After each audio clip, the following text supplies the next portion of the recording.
Assalamualaikum warahmatullahi wabarakatuh. Sejahtera teman semua. Kembali lagi bersama saya di channel Nika and Rizky IRC. Pada kali ini saya akan membagikan sebuah tutorial tentang analisis regresi berganda. Jadi di sini kita akan sama-sama belajar untuk bagaimana menganalisis regresi berganda menggunakan SPSS. Di sini saya menggunakan SPSS untuk mencari dan menganalisis regresi berganda mulai dari awal sampai nanti terakhir. Jadi baiklah, langsung saja kita mulai. Di sini saya sudah menyediakan tabulasi data. Di sini ada data yang kosong yang berwarna kuning, yang di kolom kuning. Nanti itu teman-teman isi ya, isi sesuai dengan hati nurani teman-teman. Berapa? Cuman ada rentangnya nanti. Kita lihat di sini. Untuk sebelumnya kita buat dululah nama variabelnya. Yang pertama X1 ada motivasi kerja, X2 kita buat disiplin kerja, yang Y apa nih? Yang Y kepuasan kerja. Oke. Untuk selanjutnya kita akan mengisi kolom yang kosong pada tabelnya. Jadi kita isi di sini, kita lihat dulu data yang paling kecil di sini adalah 39, yang besar adalah yang paling besar di sini 59 ya, 60. Berarti di sini kita akan mengisinya berdasarkan rentang dari 39 sampai 60. Di sini saya akan mengisi yang pertama itu data motivasi kerja dulu ya. Oke. Nanti teman-teman isi sesuai hati nuraninya ya. Mungkin lebih bagus berbeda lah dengan apa yang saya isi. Jadi teman-teman nanti mengerti di mana perbedaannya dan kenapa datanya berbeda. Untuk selanjutnya di variabel disiplin kerja saya isi juga di sini. Sebelumnya kita lihat dulu rentangnya berapa nih di sini. Yang paling kecil di sini 32. 31 maaf, 31, dan yang paling besar adalah 39. Kalau kita lihat di sini data yang paling besar 39. Jadi untuk isi datanya jadi dari rentang 1 sampai 39 ya, teman-teman. Baiklah, langsung kita isi aja 35. Selanjutnya 33, 34 di sini 37, 32, 35, 39, 36 lagi. Bukan 4, 34 maksudnya. Oke, selanjutnya 33. Oke. Variabel X1 dan X2 sudah kita isi. Untuk selanjutnya adalah variabel Y, variabel terikatnya. Untuk di sini yang paling kecil adalah datanya nilainya 54. Kalau nggak salah ya teman-teman. Kalau nggak salah itu benar. Ya, 54. Nah, jadi kita isi rentang 54 sampai yang paling tinggi di sini 90 ya. 90 yang paling besar. Jadi kita isi berdasarkan rentang. Oke. 60. Untuk selanjutnya 78, 61, 68, 66, 64, 76, 45, 45, oh, bukan, maaf, bukan 45, 57, 57, 88, 73, 78, 69, 63, dan 74. Oke.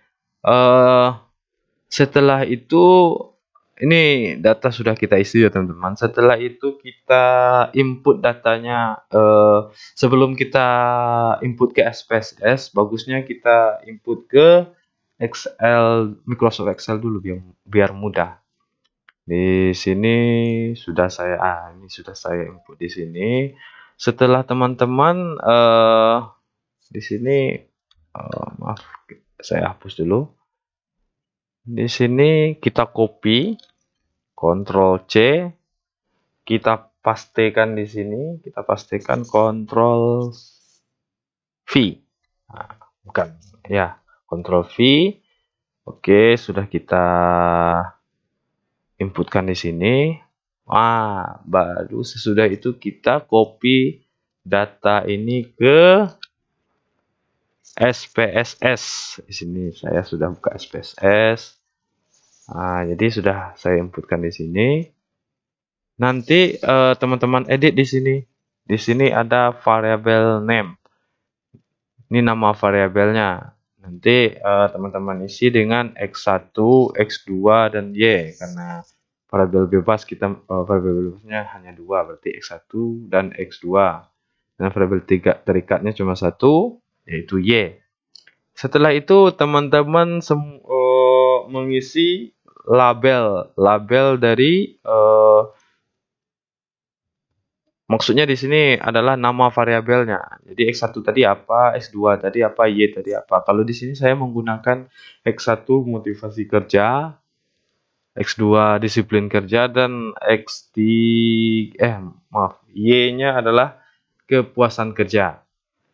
Oke, sudah rapi sepertinya datanya. Oke, kita balik sebelum kita analisis data ini, kita balik dulu. Kita mau cari apa nih? Apa yang akan kita cari dulu? Yang pertama di sini ada analisis deskriptif. Nah, di sini ada contoh nih. Jadi teman-teman isi titik-titiknya nanti berdasarkan apa yang teman-teman dapatkan dari analisis yang menggunakan SPSS tadi. Oke, di sini saya mengisi di sini adalah motivasi kerja, disiplin kerja. Seterusnya di sini saya ubah ke kepuasan kerja. Oke. Untuk selanjutnya di sini mungkin teman-teman bisa menambahkan di sini yang mau dicari adalah nilai tertinggi. Nilai tertinggi mungkin tertinggi. Setelah itu mungkin nilai terendah. Kita tambahkan di sini nilai terendah. Berarti untuk kebutuhan analisis data kita nanti. Maaf. Oke. Selanjutnya kita rapikan dulu teman-teman. Oke. Biar rapi, kelihatannya rapi. Jadi yang akan kita cari di sinilah untuk analisis deskriptifnya mean atau rata-rata, median, nilai tengah, modus, nilai yang sering muncul, nilai tertinggi, dan nilai terendah. Oke, kita bahas satu-satu dulu ya teman-teman. Di sini kita bahas tentang analisis. Kita cari kalau untuk SPSS mungkin cara tercepat untuk mencari semua yang kita inginkan di sini. Langsung saja kita ambil SPSS tadi. Oke. Untuk mencari data yang tadi kita tunggu sebentar. Saya agak ragu dengan data ini. Oke, saya copy. Saya delete dulu lah. Paste, oke. Oke, lanjut. Untuk mencari analisis deskriptif tadi, kita kita ambil di bagian analyze ya, analyze. Di sini analyze. bagian frekuensi. Di bagian frekuensi. Saya akan ulangi lagi ya. Analyze, descriptive statistic, frequencies. Oke. Di sini sudah terlihat di sini ada variabel motivasi kerja, disiplin kerja, kepuasan kerja di sini. Teman-teman semua blok atau lebih mudahnya di Ctrl A saja ya. Ctrl A dan dipindahkan ke kolom variabel ini. Tinggal klik tanda panah ini, dia pindah. Selanjutnya kita klik statistik. Oke, statistik. Di sini kita mau cari apa tadi? Yang pertama adalah yang kita cari di sini adalah mean, median, modus, nilai tertinggi dan nilai terendah. Jadi nilai tertinggi dan nilai terendah. Jadi teman-teman semua klik saja yang dibutuhkan dalam yang akan kita cari. Klik saja mean, median, mode. Ini modus mode. Setelah itu apa lagi? Maksimum, minimum. Ini nilai tertinggi dan terendah. Nanti kalau teman-teman butuh data standar deviasi atau varian atau rank, tinggal klik saja. Oke, continue. Langsung teman-teman klik continue. Oke. Nah, ini sudah kelihatan hasilnya. Jadi yang teman-teman cari itu hanya ini. Nah, jadi rata-ratanya udah dapat nih. Nah, di sini teman-teman tinggal copy paste aja ke Word yang tadi. Ke Word yang hasil analisis tadi kan. Klik kanan di sini, copy. Berarti ini kita hapus saja ya. Kita hapus, kita pastekan di sini. Oke, kita rapikan dulu.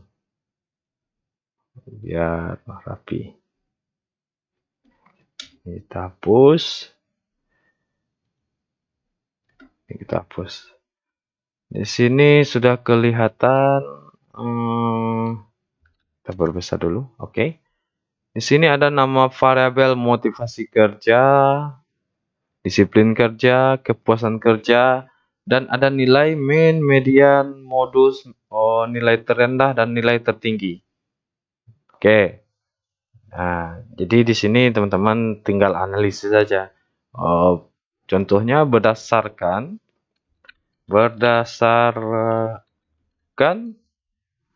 tabel di atas rata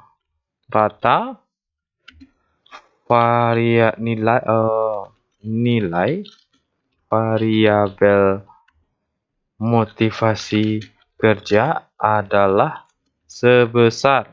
Nah, di sini ada angkanya, berarti rata-ratanya 50,28. Setelah itu berarti rata-rata sudah. Median sebesar 50,50. Selanjutnya modus ini adalah nilai yang sering keluar ya. Modus sebesar 52. Nilai terendah adalah 39 dan nilai tertinggi adalah berapa? Nilai tertinggi 60. Nah, itu untuk variabel motivasi kerja. Teman-teman bisa melanjutkan untuk variabel disiplin kerja dan kepuasan kerja. Tinggal copy paste saja dan menukar nama variabel dan hasilnya, nilainya.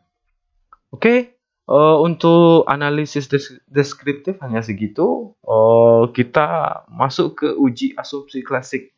Jadi untuk regresi berganda, uji asumsi klasik atau biasa yang disebut dengan uji prasyarat analisis ini sangat dibutuhkan untuk analisis regresi berganda. Kenapa? Karena sebelum melakukan analisis regresi berganda, syarat-syarat, makanya disebutkan tadi adalah uji prasyarat analisis.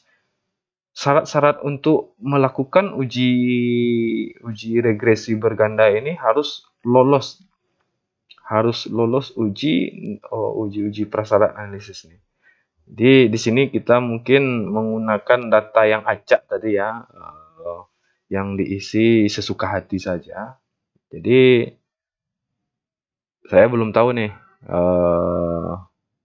berarti kita belum tahu hasilnya apakah datanya nanti apakah normal, multicol, dan heterokedastisitasnya bagaimana hasilnya nanti. Sampai nanti kita menganalisis regresi berganda ya. Oke, kita di sini bisa masuk ke uji asumsi klasik yang pertama, yaitu uji normalitas. Uji normalitas. Di sini uji normalitas. Oke, untuk menguji normalitas kita buka lagi SPSS-nya tadi. Ini kita tutup saja. Kita tutup saja. Oke, kita ambil SPSS tadi. Untuk uji normalitas ini ada dua. Jadi bisa menggunakan Explorer. Nah, jadi kita Ctrl A variabelnya, pindahkan ke dependent list, kita klik, maaf sebelumnya, kita ambil analyze, descriptive statistic, Explorer, kita Ctrl A variabelnya, kita klik plot, kita checklist normality plot with test. Nah, kita checklist ini ya. Continue. Oke. Nah, tunggu ya. Ini hasilnya. Di sini banyak hasil yang keluar. Cuma yang akan kita ambil adalah di sini. Yang bagian signifikan dari test of normality Kolmogorov-Smirnov. Jadi signifikan yang ini. Nah, kalau saya biasanya menggunakan cara yang ini. Cuman ada satu lagi, ini perhatikan teman-teman ya. Di sini nilainya yang motivasi kerja 0, di sini ada 0 di sini 0,014. Untuk disiplin kerja 0,046. Untuk yang kepuasan kerja 0,2. Jadi ingat ya, berapa nilai yang di sini. Kita coba cari menggunakan cara yang lain untuk uji normalitas ini. Oke, ini kita tutup saja. Nanti teman-teman terserah mau yang pakai yang mana. Di sini saya mau menjelaskan keduanya, uji normalitasnya. Oke, keluar saja ini. Selanjutnya untuk uji normalitas dengan cara yang lain ya. Di sini kita ambil analyze, non-parametric test, legacy dialog, one sample KS. Oke. Kita blok semuanya, kita pindahkan ke test variable list. Langsung aja oke. Oke. Nah, perhatikan teman-teman, perhatikan bagian yang ini. Jadi untuk cara yang ini tidak banyak data yang keluar, memang hanya khusus untuk uji normalitas Kolmogorov-Smirnov test. Jadi di sini kita ambil yang assign site to tail. Di sini ada motivasi 0,14, 0,014, 0,046, 0,02. Ingat dia teman-teman, hasilnya apakah ada perbedaan? Nah, jadi kalau saya biasanya bukan biasanya sih. Kalau saya tergantung moodnya gimana untuk menguji normalitas ini. Yang jelas datanya sama nih. Tadi kita lihat 0,14. Oke, kita bisa pindahkan ini. Bisa pindahkan ini ke copy ke Word ya. Copy ke Word. Oke. Ini kita hapus saja. Kita paste. Ini kita hapus saja ya. Biar nggak panjang. Di sini langsung kita analisis saja.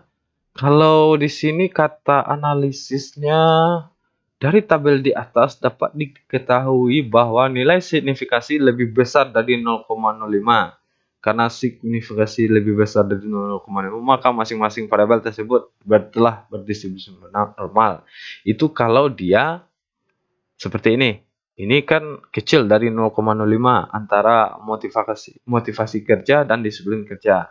Berarti data ini tidak berdistribusi normal. Jadi untuk latihan ini,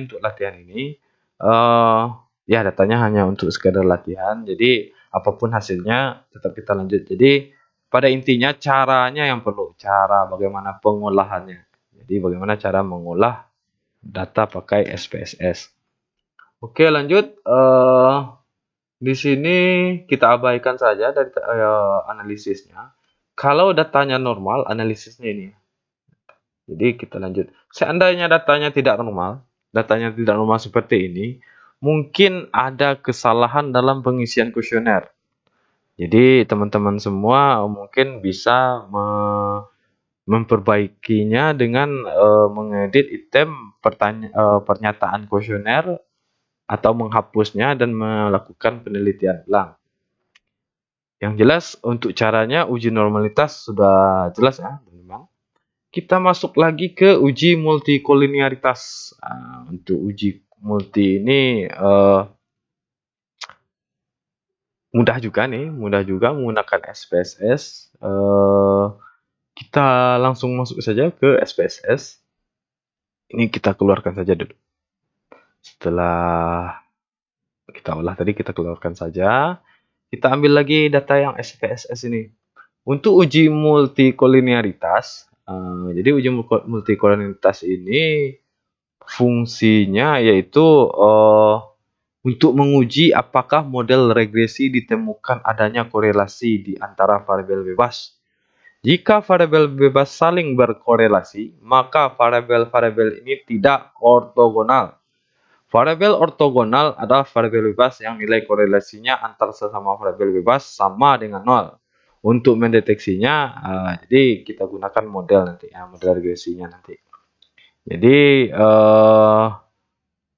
untuk hasilnya nanti kalau syaratnya jangan terjadi multikolinearitas. Jadi jangan sampai terjadi multikolinearitas untuk syaratnya. Jadi langsung saja ya teman-teman, kita uji, kita ambil analyze, regression, linear, klik linear ya. Kita inputkan yang variabel kepuasan kerja ini adalah variabel terikat ya, variabel dependen namanya, variabel terikat. Kita inputkan ke dependen. Habis itu kita setelah itu variabel independen ya. Ini kita kontrol A saja, kita input ke sini. Setelah itu teman-teman klik statistik. Di sini kita mau mencari uji multikolinearitas dengan menceklis bagian collinearity diagnosis. Oke, collinearity diagnosis, continue. Oke. Sudah dapat datanya. Di sini ada variabel enteret remo, model summary, ANOVA, coefficient, collinearity diagnosis. Untuk uji multikolinearitas, kita fokus ke collinearity statistik yang ada tolerance and fifth ini. Nanti berapa di sini? Toleransinya 999. Di sini ada, kita buat aja variabelnya dulu ya. Variabelnya yang tadi adalah motivasi kerja, disiplin kerja. Nilai fifth-nya kita lihat dulu, nilai fifth-nya berapa? Nilai fifth-nya 1,001. Kita input di sini nilai fifth ya, nilai fifth 1,001. 001 ya. Sama keduanya tadi ya, 1,001 kita input di sini 1,001. Setelah itu ada nilai tolerance. Tolerance-nya 0,999. Berarti 9. Ini karena datanya untuk latihan, makanya hasilnya seperti ini ya, teman-teman. 0,9999. Jadi syaratnya gimana? Jadi harus nilai tolerance ini harus kurang dari 10%, yang berarti tidak ada korelasi antar variabel bebas yang nilainya lebih dari 90%. Hasil perhitungan nilai inflation atau nilai fifth juga menunjukkan hal yang sama di sini. Jadi nilai fifth ini tidak boleh lebih besar dari 10. Jadi kita bandingkan di sini nilai fifth-nya 1, sedangkan batasnya 10. Berarti bisa dikatakan ini tidak ada gejala multi ya. Berarti hipotesisnya diterima ya. Kita pastikan di sini tidak ada multi linearitas. Oke. Jadi paham teman-teman semuanya untuk uji multikolinitas. Oke, lanjutnya adalah uji heterokedastisitas. Nah, di sini memang agak panjang caranya di sini yang untuk uji multikolinitas. Jadi kita ketahui dulu uji multikolinitas ini apa sih fungsinya? Jadi fungsinya di sini untuk menguji apakah terjadi ketidaksamaan varians dari residual suatu pengamatan ke pengamatan lain. Apabila terjadi heterokedastisitas, hal ini menunjukkan varian residual tidak sama atau tetap, sehingga penggunaan regresi menjadi tidak efisien. Nah, jadi model regresi yang baik itu adalah homokedastisitas. Hetero ini adalah berbeda ya, hetero, homo, sejenis. Jadi model regresi yang baik adalah homokedastisitas sejenis ya, atau bebas dari gejala heterokedastisitas. Jadi untuk syarat di sini hipotesisnya adalah untuk uji heterokedastisitas ini tidak terjadi heterokedastisitas. Jadi untuk mengujinya di sini agak panjang. Oke, langsung saja kita masuk ke SPSS tadi. Oke, kita keluarkan itu dulu. Kita ambil analyze, regression, linear. Ini kita keluarkan dulu ya. Oke.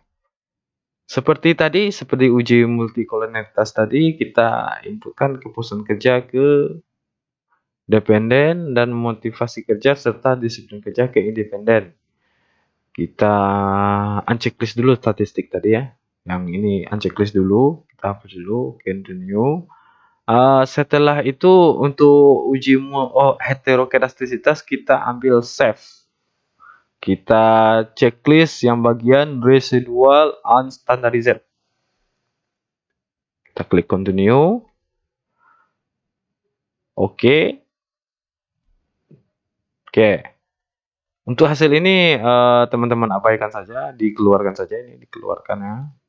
Di sini sudah ada variabel residual namanya. Di sini ada variabel residual. Nanti ini dimodifikasi lagi untuk mencari variabel untuk uji heterokedastisitas ya. Selanjutnya kita ubah dulu format variabel residual ini dengan cara mengambil transform compute variable. Nah, di sini target variabelnya apa kita buat? Kita buat saja hetero ya, hetero karena kita mau uji hetero. Setelah itu teman-teman ambil bagian function group. Kita checklist yang arithmetic. Habis itu kita klik 2 kali yang ABS. Ini ada numeric expressionnya kita. Jadi hetero ini adalah sama dengan ABS dari absolut dari variabel. Jadi variabel apa yang kita klik? Variabel yang kita dapatkan tadi adalah variabel residualnya. Unstandardized ini kita klik 2 kali. Jadi hetero ini adalah, nah ini kan ada sama dengan teman-teman. Hetero sama dengan absolut dari nilai residual. Nah, seperti itu teman-teman ya. Oke, kita klik OK. Akan muncul, maaf. Ini kita keluarkan saja ya. Kita keluarkan saja. Akan muncul variabel baru yang namanya hetero. Nah, jadi variabel inilah yang fungsinya yang akan kita gunakan untuk uji heterokedastisitas. Yang dimana heterokedastisitas ini termasuk dari uji prasyarat analisis. Oke, langsung saja teman-teman kita ambil analyze, regression, linear. Udah ada nih hetero ya. Kita keluarkan dulu lah yang semuanya biar mudah. Jadi untuk uji hetero ini yang jadi variabel dependennya adalah hetero, yang kita dapatkan tadi. Ini ada hetero, kita input ke sini. Dan variabel independennya tetap X1 sama X2. Setelah itu kita unchecklist dulu ya yang variabel standardized. Yang Oke, continue. Setelah teman-teman semua input di sini, langsung klik OK saja. OK. Nah, di sini ada beberapa output dari SPSS. Kita fokus ke signifikan yang di bagian koefisien. Di sini. Jadi kita lihat di sini. Nah, uji hetero. Ini ada tadi, kita pindahkan saja ini ya. Kita pindahkan saja, kita copy. Kita pastikan di sini. Pastikan di sini. Jadi nilai yang kita butuhkan itu adalah nilai signifikan dari uji hetero. Jadi kita lihat di sini uji untuk signifikannya adalah yang untuk motivasi kerja. Jadi teman harus hati-hati di sini ya, bukan yang di atas, tapi selurus dengan variabel motivasi kerja yang signifikannya berarti di sini 0,603. 0,603. 0,603. Kita buat di sini. Selanjutnya untuk data disiplin kerja atau X2-nya di sini 0,731. 0,731. Oke, kita buat di sini ya. 0,371. 371 tadi ya. Oh, maaf, 731. 731. Oke. Jadi batas signifikannya adalah 0,05 di sini. Ini ada batas signifikannya. Jadi syaratnya apa? Di sini kita cari adalah residual yang normal adalah yang memiliki nilai signifikan lebih besar dari 0,05. Jadi nilai signifikan ini harus lebih besar dari batas signifikan 0,05. Jadi nilai signifikan ini harus lebih besar dari 0,05. Kalau kita lihat di sini 0,603 lebih besar dari 0,05. Berarti dari yang kita dapat tadi, berarti ini homogen ya, untuk variabel X1 homogen. Untuk disiplin kerja kita lihat juga lebih besar dari 0,05, berarti homogen. Berarti untuk uji prasyarat analisis yang untuk heterokedastisitas lolos uji. Kita bisa lanjutkan ke penelitian. Cuman dengan syarat tadi ya teman-teman, di sini uji normalitasnya tidak normal. Jadi kalau di penelitian yang sebenarnya, teman-teman harus mengubah item pernyataannya dan melakukan evaluasi ulang terhadap kuesionernya. Oke, lanjut. Karena normalitas sudah dapat, multikolinialitas sudah dapat, hetero juga sudah dapat. Kita di sini jangan lupa teman-teman ya diinputkan nilainya berapa tadi. Ini ada analisisnya. Berdasarkan tabel di atas, variabel X1 sebesar berapa tadi? Sebesar 6,03. Dengan nilai signifikan lebih besar dari 0,05 yaitu 0,603 0,603 lebih besar dari 0,05, maka dinyatakan data motivasi kerja adalah homogen. Di sini keterangan homogen. Jadi data yang motivasi kerja adalah homogen. Untuk selanjutnya, untuk variabel X2 atau disiplin kerja, kalau saya di sini menggunakan disiplin kerja, diperoleh sebesar 0,731 dengan nilai signifikan lebih besar dari 0,05 yang berarti 0,731 lebih besar dari 0,05 dan variabel ini berarti memiliki varian yang homogen. Jadi batasnya diterima ya teman-teman. Jadi ingat batasnya tadi itu sama dengan normalitas. Signifikan ini harus lebih besar dari 0,05 untuk syaratnya. Dan itu sudah ketentuannya ya. Oke, setelah kita uji prasyarat analisis, di sini ada dibilang di sini analisis yang digunakan dalam penelitian adalah analisis regresi berganda dengan tiga prediktor, yaitu X1, X2, dan Y. Di sini teman-teman isi saja ya sendiri apa nama-nama variabelnya. Model regresi ini dapat digunakan untuk mengetahui bentuk pengaruh variabel X1, X1, dan X2 terhadap Y. Nah, di sini saya menggunakan berarti pengaruh motivasi kerja, disiplin kerja terhadap kepuasan kerja. Karena saya menggunakan kepuasan kerja pada karyawan PT X secara simultan dan parsial. Jadi simultan ini adalah pengaruhnya secara bersama-sama dan parsial ini adalah pengaruhnya satu-satu ya. X1 ke Y, X2 ke Y, itu satu-satu namanya. Cuman yang dengan secara simultan adalah X1 dan X2 terhadap Y, itu secara simultan. Oke, ini kita hapus dulu. Di sini kita sudah diminta untuk mencari analisis regresi bergandanya. Langsung saja ke SPSS teman-teman, langsung aja ke SPSS. Ini kita keluarkan saja ya, kita SPSS. Ini dibutuhkan karena untuk heterogeneisitas tadi ya. Jadi kita masuk ke analisis regresi berganda. Kita ambil analyze regression linear. Ini kita kosongkan dulu. Kembali ke Word tadi. Jadi dari persamaan di sini kita adalah persamaan X1, X2, dan Y. Berarti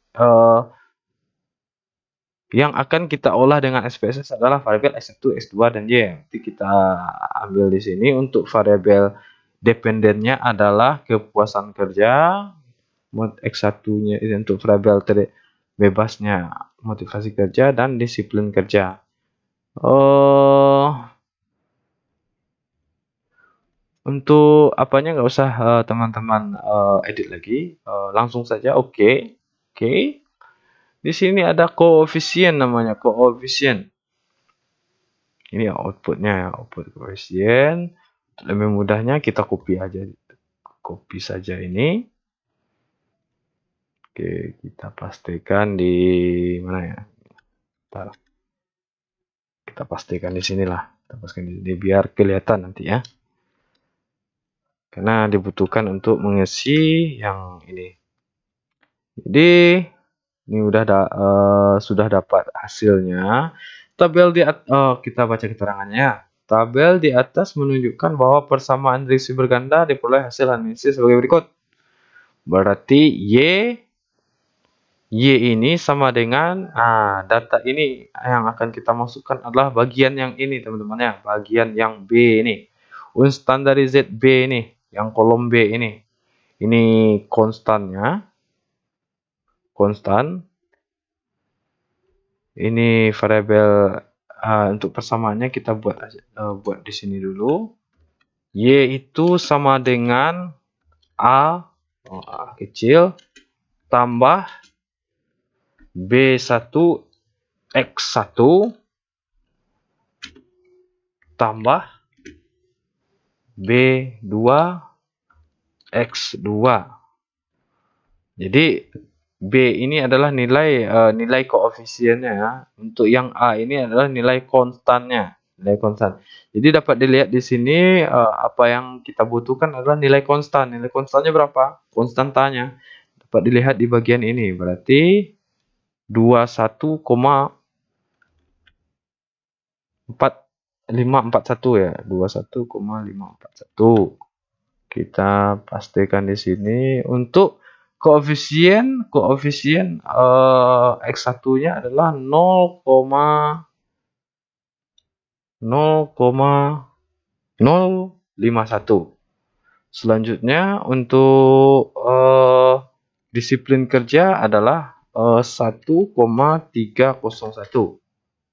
Nah, jadi sudah dapat persamaannya teman-teman. Jadi di sini kita hanya tinggal mengisi titik-titik saja. Ini yang ditanya di sini konstantanya berapa tadi? Konstantanya 21,451. Di sini bisa dilihat jika variabel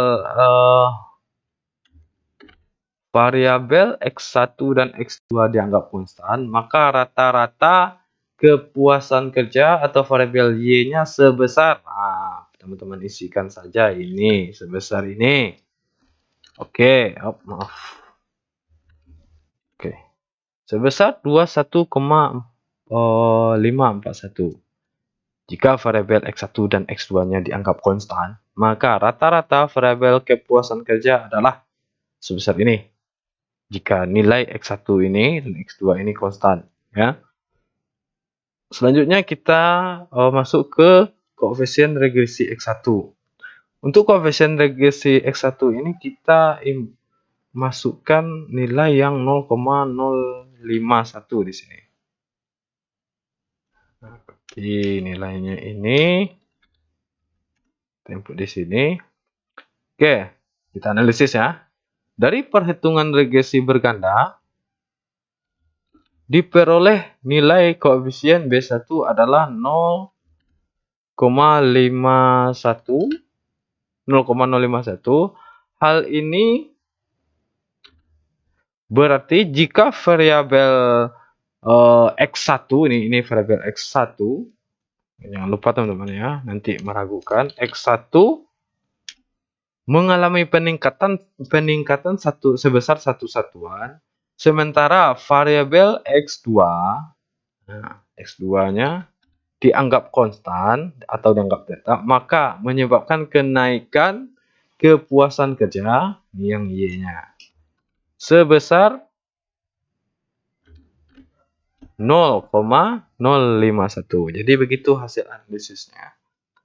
Begitu juga dengan koefisien yang X2 ini. Jadi kita tinggal inputkan saja yang ini. Kita inputkan ini.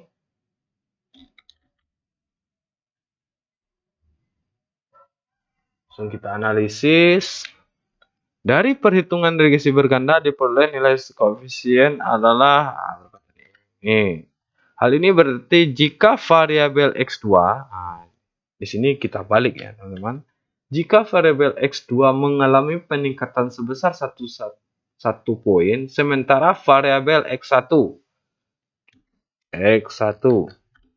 dianggap tetap atau konstan, maka akan menyebabkan kenaikan Y sebesar berapa tadi? Sebesar 1,301. Jadi untuk analisis regresi bergandanya seperti itu, membaca persamaan ini. Seandainya ini 5 ya, ini 5 ya, teman-teman cari saja berarti berapa Y-nya. Apakah dia meningkat? Kalau berdasarkan analisis ini dia meningkat. Ini kita buatkanlah biar enggak X1, X2,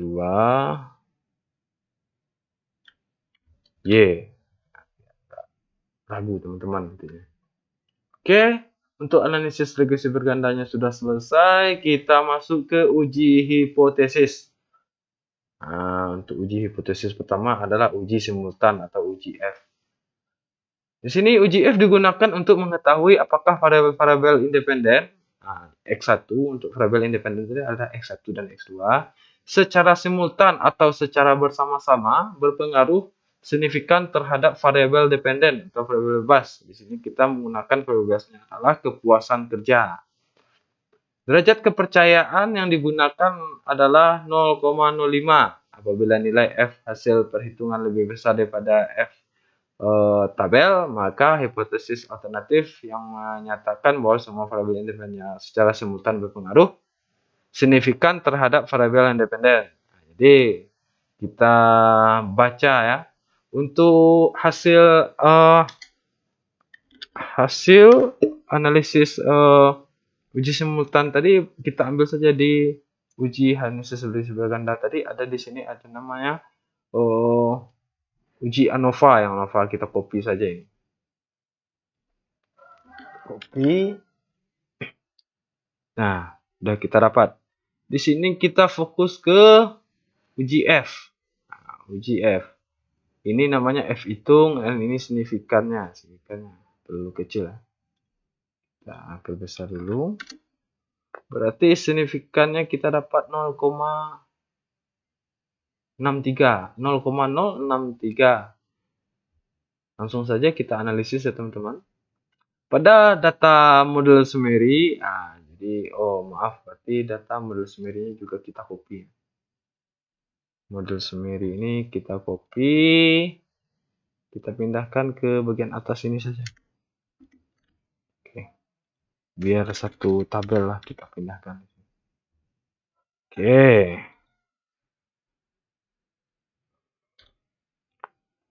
Pada ini kita perbesar dulu biar jelas.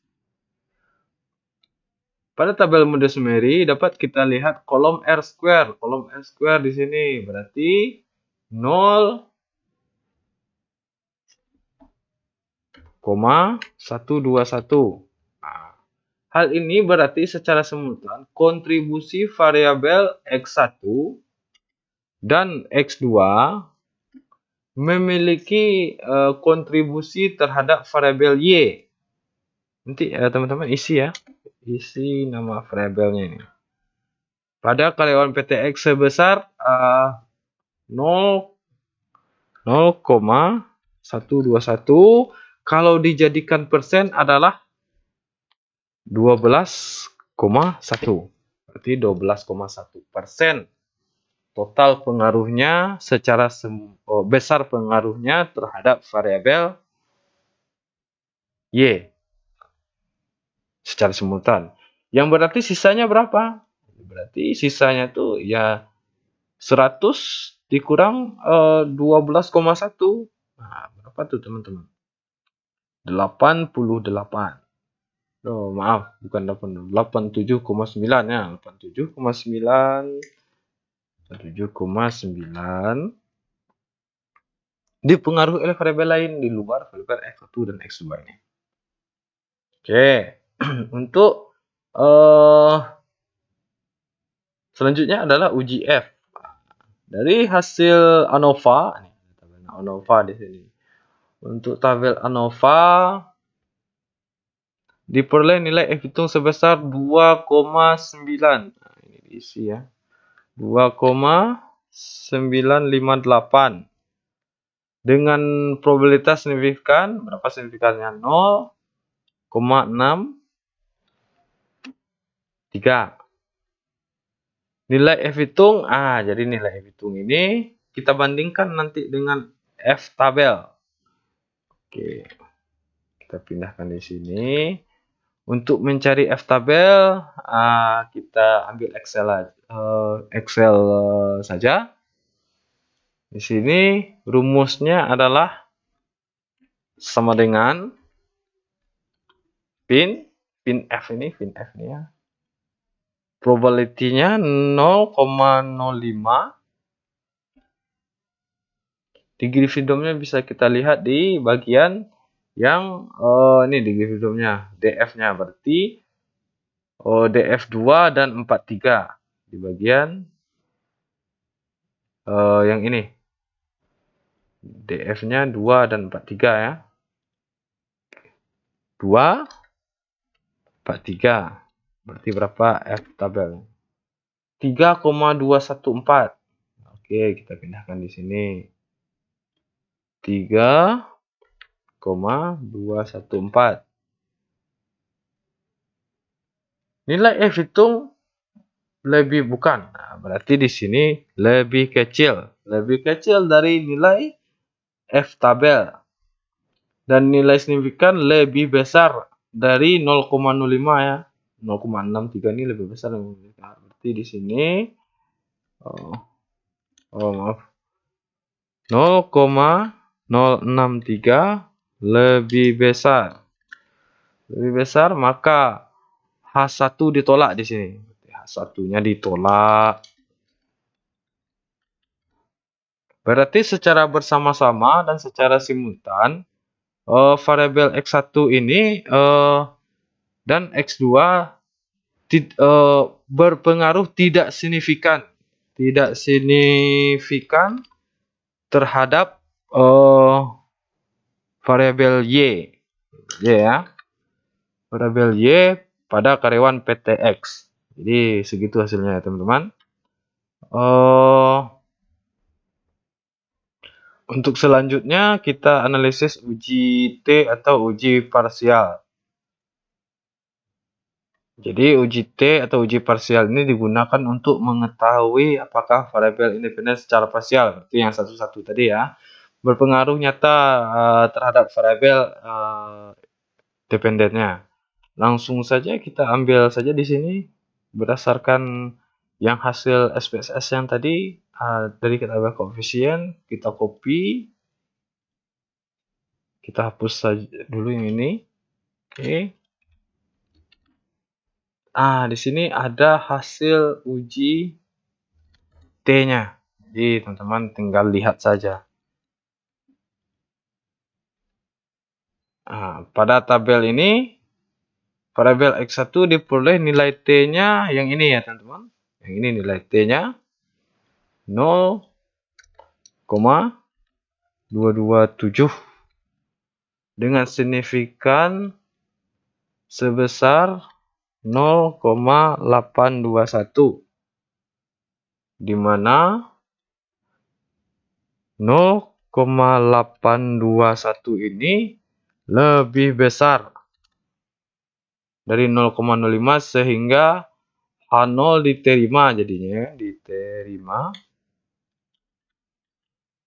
dan HA ditolak berarti. Ditolak. Yaitu dengan yang berbunyi tidak ada pengaruh X1, ada pengaruh X1 tetapi tidak signifikan. Tidak signifikan terhadap Y pada karyawan PTX. Selanjutnya pada variabel X2 jumlah signifikannya, jumlah nilai T-nya adalah 2,427. 2,427 dengan signifikan 0,019. Di mana yang 0,019 ini lebih kecil dari 0,05. Sehingga H0 ditolak dan HA diterima, yaitu berbunyi ada pengaruh X2 secara signifikan terhadap Y. Berarti itu bunyinya teman-teman, berarti ada pengaruhnya. Oke, kita masuk ke uji koefisien determinasi. Untuk uji koefisien determinasi ini kita olah lagi datanya. Kita ambil SPSS, ini kita keluarkan saja. Kita klik Analyze, Regression, Linear, kita keluarkan dulu yang variabel disiplin kerja. Kita klik OK. Ambil lagi SPSS, Analyze, Regression. Kita keluarkan variabel motivasi kerja, kita masukkan disiplin kerja. Oke.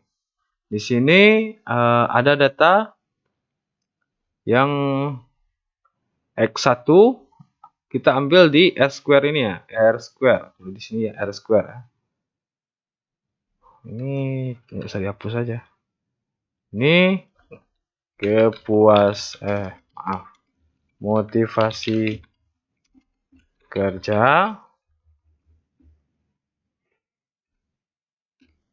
disiplin kerja. Jadi S square-nya berapa? Untuk yang motivasi kerja X1 R square-nya 0,001. Berarti 0, kita input yang ini ya teman-teman, yang 0,001 ini. Yang untuk X1-nya 0,001. Berarti kalau dijadikan persen adalah 0,1%. Oke. Kita masuk ke disiplin kerjanya, disiplin kerja yang di bawah ya, yang ada tanda disiplin kerja. 0,120. Oke. 0,120.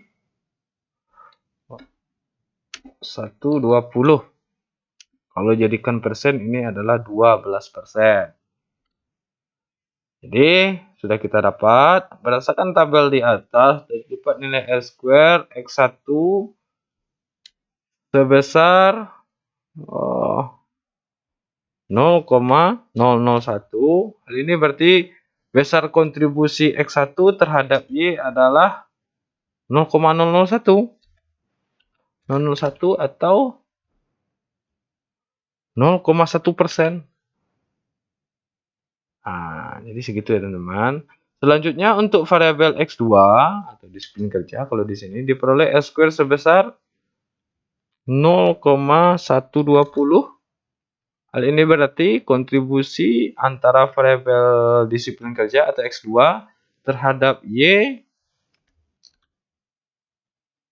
adalah sebesar 0,120 atau sebesar 12% pengaruhnya, besar kontribusinya. Nah, jadi ini kita buat variabel Y dulu ya. Oke. Nah, jadi begitu teman-teman untuk regresi berganda. Nanti untuk selanjutnya kalau teman-teman ingin melanjutkan di skripsi bisa membuat pembahasan di sini bagaimana analisis semuanya secara keseluruhan. Nanti teman-teman semuanya bisa kaitkan dengan